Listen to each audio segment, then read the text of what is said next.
अदित और प्रीत की एक मिडिल क्लास फैमिली होती है। घर में सास ससुर और 2 बच्चे, यानी कि परिवार बड़ा और आमदनी कम। ऐसे में प्रीति घर के खर्चों के लिए अदित से पैसे मांगती तो थोड़ा बढ़ाकर ही मांगती। अदित, मुझे घर के राशन के लिए पैसे दे दो। हाँ, अभी देता हूँ। अदित अपने पर्स से 5,000 रुपए निकालकर प्रीति को देता है। 5,000 में पूरा राशन कैसे आएगा? क्यों, पिछले महीने तो 5,000 रुपए में पूरा राशन आ गया था। नहीं अदित, शायद तुम्हें याद नहीं है, पिछले महीने हमने पूरे 7,000 रुपए का राशन खरीदा था। उसके बाद भी महीने के अंत में कुछ चीजें खत्म हो गई थी। अदित अपने दिमाग पर जोर डालता है, लेकिन उसे अच्छी तरह से याद है कि पिछले महीने 5,000 रुपए का ही राशन आया था और पूरे महीने चला था। हाँ, महीना खत्म होने पर एक आधी दाल लानी पड़ी थी जिसमें 200-300 रुपए खर्च हुए थे। शायद प्रीति को अपने लिए कुछ ज्यादा पैसे चाहिए, वो मुझे बता नहीं रही।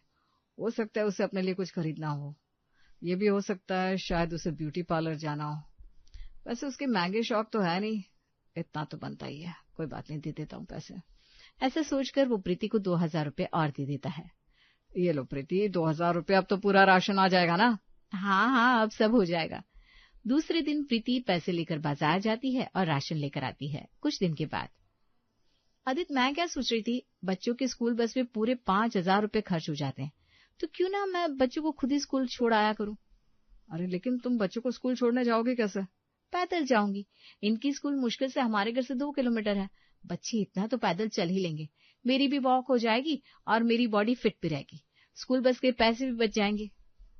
ठीक है, तो मैं स्कूल वालों को कल से बस के लिए मना कर देता हूँ। अदित स्कूल वालों को बस के लिए मना कर देता है और अब प्रीति गर्वित और मानवी दोनों बच्चों को स्कूल छोड़ती है और दिन में उन्हें स्कूल से लेकर घर आती है। लेकिन एक दिन, अदित, कल बच्चों के स्कूल में फेस्ट है, दोनों बच्चों को 500-500 रुपए लेकर स्कूल जाना है। ठीक है, मैं तुम्हें 1,000 रुपए दे देता हूँ। 1,000 में क्या होगा, आप मुझे 2,000 रुपए दे दो। वो क्या है ना, दोपहर में जब बच्चों को स्कूल से लेकर आती हूँ उस समय काफी तेज धूप रहती है, पैदल नहीं चला जाता।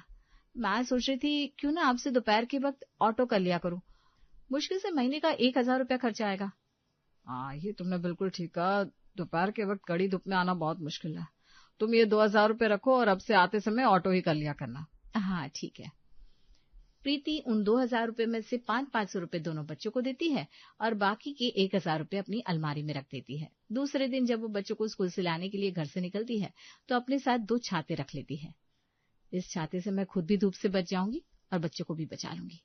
प्रीति एक छाता गर्वित के हाथ में देती है और मानवी को अपनी गोद में उठा लेती है। दूसरा छाता उसे और मानवी को धूप से बचाता है और वे तीनों पैदल ही घर आते हैं। दरअसल घर के खर्चों के लिए प्रीति अदित से जो भी पैसे मांगती उनमें से वो थोड़ा थोड़ा बचा रही होती है, लेकिन अदित को ऐसा लगता है कि शायद प्रीति के भी अपने खर्चे हैं, इसलिए वो उससे ज्यादा पैसे मांगती है। एक दिन प्रीति के पास उसकी सहेली रचना का फोन आता है। हाय प्रीति, कैसी है तू? मैं बिल्कुल बढ़िया, तू सुना? अरे सुनाना क्या है, मैंने और शिखा ने मूवी जाने का प्लान बनाया है, तू भी हमारे साथ चल ना, चिल आउट करेंगे।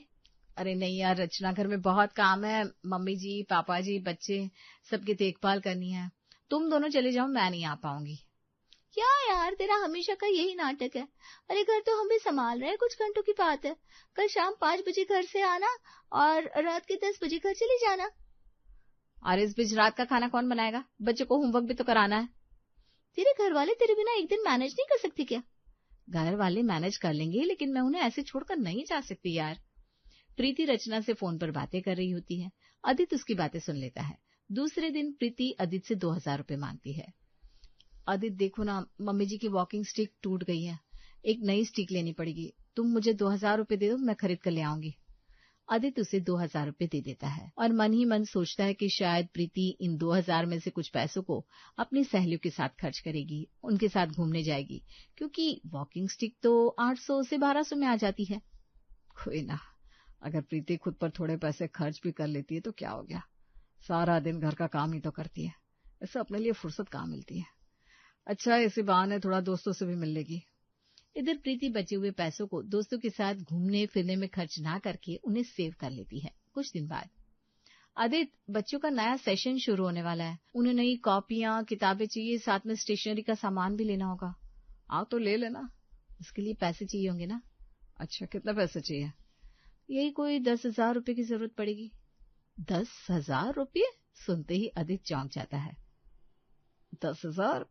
पहले ही बच्चों की स्कूल फीस में 50,000 रुपए खर्च हो रहा है। हाँ, तो आपको क्या लगता है कॉपी किताबें और स्टेशनरी के सामान सस्ते आते हैं? इतने पैसे तो लगेंगे ही लगेंगे। ठीक है, मेरी अलमारी में 20,000 रुपए रखे हैं, उनमें से तुम 10,000 रुपए निकाल लो। प्रीति आदित्य की अलमारी से 10,000 रुपए निकाल लेती है और दूसरे दिन होलसेल मार्केट जाकर वहां से किताबें, कॉपियां और स्टेशनरी का सामान कम रेट पर खरीद कर ले आती है, जिस कारण काफी पैसे बच जाते हैं।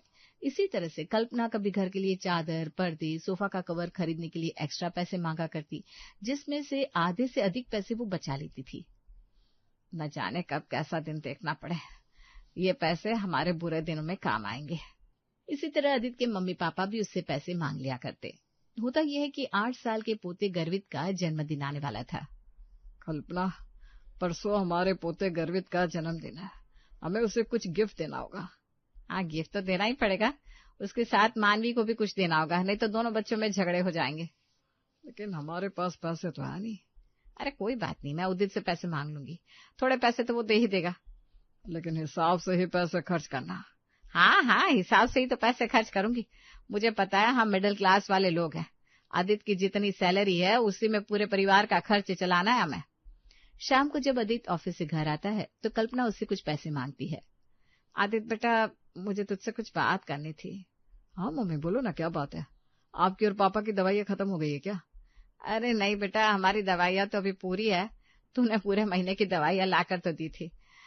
दरअसल ना मुझे थोड़े पैसों की जरूरत थी, कुछ खरीदारी करनी थी। अरे हाँ मम्मी, आप बोलो ना कितने पैसे चाहिए। आपको ये बताने की जरूरत नहीं है कि आपको क्यों चाहिए। आज मैं पैसे कमा रहा हूँ तो आपकी और पापा की बदौलत ही ना। मेरे पैसों पर आपका पूरा अधिकार है। कितने पैसे दूं? बेटा ज्यादा नहीं, बस 5,000 रुपए दे दे। अभी तो मेरे पास कैश नहीं है, मैं कल शाम को पैसे लाकर दे दूंगा। ठीक है बेटा। कल्पना केशव को ये बात बताती है। आप चिंता की कोई बात नहीं है, आदित्य ने कहा है कि वो कल पैसे ला कर देगा। अब हम गर्वित और मानवी दोनों के लिए खिलौने खरीद सकते हैं। दूसरे दिन आदित्य ऑफिस से लौटते समय एटीएम जाकर पैसे निकालता है और कल्पना को 5,000 रुपए लाकर देता है। कल्पना उन पैसों में से कुछ पैसे अपनी अलमारी में रख लेती है और बाकी बचे पैसों से वे और केशव दोनों मिलकर बच्चों के लिए खिलौने खरीद लेते हैं। कुछ दिन गुजर जाने के बाद एक बार कल्पना अपनी बहन अनुराधा से मिलने की इच्छा जताती है। दरअसल उसके पास अनुराधा की बेटी काजल का फोन आता है। नमस्ते मौसी, कैसी हो आप? अरे काजल बेटा, जीती रहो बेटा, मैं बिल्कुल ठीक हूँ। तू कैसी है? अनुराधा दीदी कैसी है? मम्मी वैसे तो ठीक है, बस कल परसों ने थोड़ा बुखार आ गया था, कमजोरी महसूस कर रही है। क्या दीदी की तबीयत खराब थी? मुझे बताया क्यों नहीं? मौसमी बुखार था मौसी, मम्मी अब बिल्कुल ठीक है, चिंता की कोई बात नहीं है। ठीक है, ये अच्छी बात है कि दीदी आप ठीक है, लेकिन उनसे कहना कि मैं उनसे मिलने जरूर आऊंगी। वैसे भी उनसे मिले हुए काफी दिन हो गए। कल्पना फोन रख देती है, जिसके बाद वो केशव से इस बारे में बात करती है। अनुराधा दीदी की तबीयत ठीक नहीं थी, मेरा उनसे मिलने का बहुत दिल हो रहा है। हम कई महीनों से कहीं बाहर भी नहीं गए, दीदी से मिलाते हैं। वो तो ठीक है, लेकिन दीदी के अभी 4 महीने पहले पोता हुआ है, खाली हाथ जाते अच्छा थोड़ी ना लगेगा, हमें कुछ तो लेकर जाना पड़ेगा। ज्यादा नहीं, बच्चे के लिए कपड़े और मिठाइयाँ ले लेंगे। अब हमें अपना बजट देखकर ही तो सारे काम करने हैं। मैं आदित्य से कह दूंगी, वो हमें बच्चे के लिए कपड़े और मिठाई लाते हैं। रात में जब सभी लोग खाना खा रहे होते हैं तब कल्पना आदित्य को बताती है कि वो अनुराधा दीदी से मिलने जा रही है। आदित्य बेटा, मैं सोच रही थी तेरी अनुराधा मौसी से मिलाओ। हाँ मम्मी, जरूर जाओ। मुझे तो ऑफिस से छुट्टी नहीं मिलेगी, वरना मैं भी आप लोगों के साथ चलता। प्रीति और दोनों बच्चों को भी साथ ले जाओ। हाँ, मैं सबको साथ लेकर जाऊंगी बेटा, लेकिन तू जानता है ना 4 महीने पहले दीदी के पोता हुआ है, ऐसे में खाली हाथ हम कैसे जा सकते हैं। तू बच्चे के लिए कपड़े और मिठाइयाँ ला दे, फिर हम चले जाएंगे। मम्मी अभी तो पॉसिबल नहीं है, कल सुबह मैं ऑफिस चला जाऊंगा, तुम खुद ही खरीद लो ना। ठीक है बेटा, तो तू पैसे दे दे। कितने पैसे दूं पापा? बच्चों के कपड़े और मिठाइयों में यही कुछ 3-4 हजार रुपए लग जाएंगे बेटा। आदित्य 4,000 रुपए निकालकर कल्पना के हाथ में दे देता है। दूसरे दिन घर के सभी सदस्य अनुराधा के घर जाते हैं। इसी तरह से एक बार केशव आदित्य से दवाइयां खरीदने के लिए कुछ पैसे मांगता है। आदित्य बेटा, वो मेरी हाई बीपी की दवाई खत्म हो गई है, तो मुझे पैसे दे दे, मैं खुद खरीद लूंगा। और केशव हाई बीपी की दवाइयां खरीदने के लिए पूरे 2,000 रुपए मांग लेता है। हाई बीपी की दवाई इतनी महंगी तो है नहीं, फिर पापा ने इतने पैसे क्यों मांगे? हो सकता है उन्हें किसी और काम के लिए पैसे चाहिए होंगे। चलो कोई बात नहीं, ये सब पापा की तो देन है। पापा ने मुझे पढ़ाया लिखाया, मेरी कमाई पर पहला हक तो उन्हीं का है। इसी तरह से कल्पना आदित्य से कभी अचार लगाने के लिए, कभी पापड़ और बड़िया बनाने का सामान खरीदने के लिए पैसे मांगा करती। आदित्य की कमाई तो ज्यादा नहीं थी, लेकिन उसी में वो पूरे घर का खर्च मैनेज करता और घर के सदस्यों की जरूरतें भी पूरी करता। न खुद पर कोई फिजूल खर्च, न कोई गैर जरूरी खर्चे। फिर भी हाथ में पैसे नहीं बच पाते थे। कुछ इसी तरह से घर चलाते चलाते सालों साल गुजर जाते हैं और दोनों बच्चे बड़े हो जाते हैं। आदित्य, दोनों बच्चों के एनुअल एग्जाम्स के रिजल्ट आने वाले हैं। हमारा गर्वी तब 11वीं में चला जाएगा। हाँ, मैंने सोचा है इस बार उसका बोर्ड चेंज करवा दूंगा। उसका एडमिशन दूसरे स्कूल में करवाऊंगा। मैं सोच रही थी क्यों ना मानवी का एडमिशन भी उसी स्कूल में करा दे। दोनों बच्चे एक ही साथ स्कूल आएंगे जाएंगे तो अच्छा रहेगा। हाँ, ये भी ठीक है। दूसरे दिन आदित्य बच्चों के एडमिशन के लिए नए स्कूल में जाता है, जहां उससे एडमिशन प्रोसेस में 2 लाख रुपए खर्च करने के लिए कहा जाता है। देखिए आदित्य जी, हमारे स्कूल के नियमों के अनुसार आपके बच्चों के एडमिशन में 1 लाख रुपए खर्च करने होंगे। और 2 बच्चों का एडमिशन कराना हो तो 2 लाख रुपए लगेंगे? हाँ जी बिल्कुल। ऐसा नहीं है कि आपको हर साल इतने पैसे देने हैं, सिर्फ नए बच्चों के एडमिशन में इतने पैसे लगते हैं। ठीक है सर, मैं कल आता हूँ। एडमिशन का प्रोसेस कल करेंगे। ठीक है। आदित्य घर आता है। उसके पास बच्चों के एडमिशन के लिए पैसे नहीं होते हैं। वो कुछ उदास और परेशान रहने लगता है। रात में जब सभी लोग खाना खा रहे होते हैं तब वो ठीक से खाना भी नहीं खा पाता। प्रीति बहू, मुझे एक रोटी और थोड़ी सी दाल ला कर देना। अभी लाई मम्मी जी। पापा जी, आपके लिए कुछ लाऊं? बहू, मुझे थोड़ी सब्जी ला दे। प्रीति केशव और कल्पना को दाल, रोटी और सब्जी लाकर देती है, जिसके बाद वो आदित्य की तरफ देखती है। आदित्य, आप खाना क्यों नहीं खा रहे? आपने अभी तक एक रोटी भी नहीं खाई। आज मुझे भूख नहीं है, पेट कुछ ठीक नहीं लग रहा है, मेरा खाना खाने का मन नहीं है। आदित्य खाना बीच में छोड़कर उठ जाता है। आदित्य, कम से कम एक रोटी तो पूरी खा लेते। क्या हो गया आपको? कुछ नहीं प्रीति, बस पेट अपसेट सा लग रहा है। ऐसा कहकर आदित्य अपने कमरे में चला जाता है। सास, ससुर और दोनों बच्चों को खाना खिलाकर प्रीति अपने कमरे में आती है तो देखती है आदित्य गहरी चिंता में डूबा हुआ है। क्या बात है आदित्य? आज से पहले आपको इतना परेशान कभी नहीं देखा। मैं जानती हूँ आपके पेट को कुछ नहीं हुआ है, बात कुछ और ही है। बताइए क्या बात है? कुछ नहीं प्रीति, जैसा तुम समझ रही हो वैसा कुछ नहीं है। आदित्य, इतने साल हो गए हमारी शादी को, आपको क्या लगता है मैं आपको समझ नहीं पाई हूँ? मैं बहुत अच्छे से जानती हूँ कि आपका मूड खराब है, पेट नहीं। चलिए अब जल्दी से बताइए क्या बात है। आदित्य रुआंसा हो जाता है।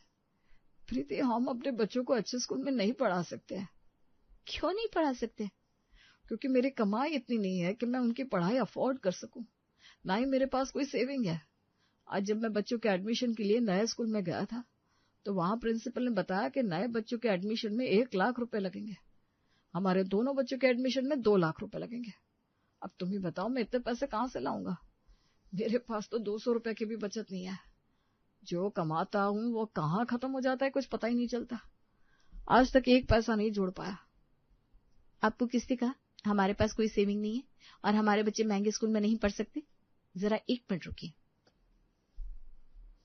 प्रीति अपनी अलमारी खोलती है और उसमें से नोटों की गड्डी निकालकर आदित्य के हाथ में थमा देती है। ये क्या है? पैसे हैं, गिन लीजिए कितने पैसे हैं। आदित्य उन पैसों को गिनता है। ये तो पूरे 1.5 लाख रुपए है, लेकिन तुम्हारे पास इतने पैसे कहाँ से आए?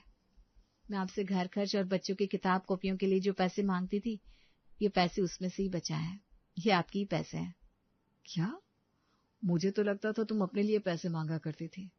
मैं जानता था तुम मुझसे ज्यादा पैसे मांग रही हो, लेकिन सोचा तुम्हारे भी कुछ खर्च होंगे और यही सोचकर मैं ज्यादा पैसे दे देता था। आदित्य, आपको क्या लगता था वो पैसे मैं खुद के लिए मांगती थी? नहीं, मैं जानती हूँ आपकी कमाई कितनी है और उसी में हमें ये परिवार चलाना है, सबकी जरूरतें पूरी करनी है। आपकी सैलरी से 1 पैसा नहीं बच पाता है, इसलिए मैं ये पैसे हमारी सेविंग्स के लिए मांगती थी, ताकि कभी जरूरत पड़ने पर हमारे हाथ खाली न रहे। प्रीति, तुम कितनी समझदार हो। तुम्हारे जैसी पत्नी पाकर हर आदमी धन्य हो जाएगा। इधर कल्पना और केशव अपने कमरे में बात कर रहे थे। आदित्य ने आज खाना नहीं खाया, लगता है उसके पेट में ज्यादा दर्द है। मेरे पास पेट दर्द की दवाई है। अच्छा लाइए, वो दवाई मैं आदित्य को देकर आती हूँ। केशव कल्पना को दवाई देता है। कल्पना दवाई लेकर आदित्य के पास जाती है। तभी कमरे के बाहर वो आदित्य और प्रीति की सारी बातें सुन लेती है। मेरे बेटे को पैसों की जरूरत है। वो दवाई लेकर अपने कमरे में वापस आती है और अपनी अलमारी खोलती है। कल्पना, आदित्य को दवाई दे दी? नहीं। क्यों नहीं दी भाई? क्योंकि उसे दवा की नहीं, पैसों की जरूरत है। और कल्पना केशव को सारी बात बताती है। हमने आदित्य के दिए हुए पैसों में से जो बचत की है वो उससे दे दो। अरे वही तो कर रही हूं मैं। कल्पना अपनी अलमारी से पैसे निकालती है, जिसे लेकर वे दोनों आदित्य के पास जाते हैं। आदित्य बेटा। जी मम्मी। कल्पना आदित्य की ओर पैसे बढ़ाती है। ये पैसे रख ले बेटा, और बच्चों का एडमिशन करा दे। लेकिन मम्मी, आपके पास ये पैसे कहाँ से आए? तुझे क्या लगता है अनुराधा दीदी के घर जाने के लिए मुझे 5,000 रुपए की जरूरत थी? बच्चों के लिए खिलौने और मेरी हाई बीपी की दवाई इतनी महंगी कब से आने लगी? बेटा ये तेरे ही पैसे हैं। हम तुझसे अपने खर्च के लिए जो पैसे मांगते थे उसमें से हम पैसे सेव करते चले गए, यही सोचकर कि आगे चलकर हमारे काम आएंगे। और देखो आज ये काम आ गए। कल्पना आदित्य को पैसे देती है। आदित्य पूरे पैसे गिनता है। ये तो पूरे 50,000 रुपए है मम्मी। मम्मी, पापा, प्रीति, आप लोगों ने जो पैसे दिए हैं उससे दोनों बच्चों का एडमिशन आसानी से हो जाएगा। बेटा, हम मिडिल क्लास के लोग हैं, हमारे हाथ अक्सर खाली रह जाते हैं, लेकिन फिर भी हम परिवार की जरूरतों का ख्याल हमेशा रखते हैं। जिस तरह से तू हमारी हर जरूरतों का ख्याल रखता है और उन्हें पूरी करता है, उसी तरह से हमें भी तेरी जरूरतों का ख्याल रखना चाहिए। घर गृहस्थी की गाड़ी तभी आगे बढ़ती है। हमने और प्रीति बहू ने तेरे दिए हुए पैसे बचाए, जो आज हमारे पोते पोतियों के एडमिशन के काम आ रहे हैं। आदित्य बेटा, मिडिल क्लास की गृहस्थी का हर सदस्य अपने आप में एक छोटा मोटा गुल्लक होता है, जो समय आने पर अपने अंदर छिपे खजाने को घर के लिए खोल देता है। आप लोग ठीक कह रहे हैं मम्मी, पापा, प्रीति। आज आप लोगों की वजह से मेरी सारी टेंशन दूर हो गई। चलिए अब आप खाना खा लीजिए, आज आपने ठीक से खाना भी नहीं खाया। कल्पना और केशव अपने कमरे में चले जाते हैं। आदित्य और प्रीति खाने के टेबल पर। प्रीति दोनों का खाना लगाती है। कल दोनों बच्चों को सुबह जल्दी तैयार कर देना और तुम भी तैयार हो जाना। बच्चों के एडमिशन में माँ और पिता दोनों को बुलाया गया है।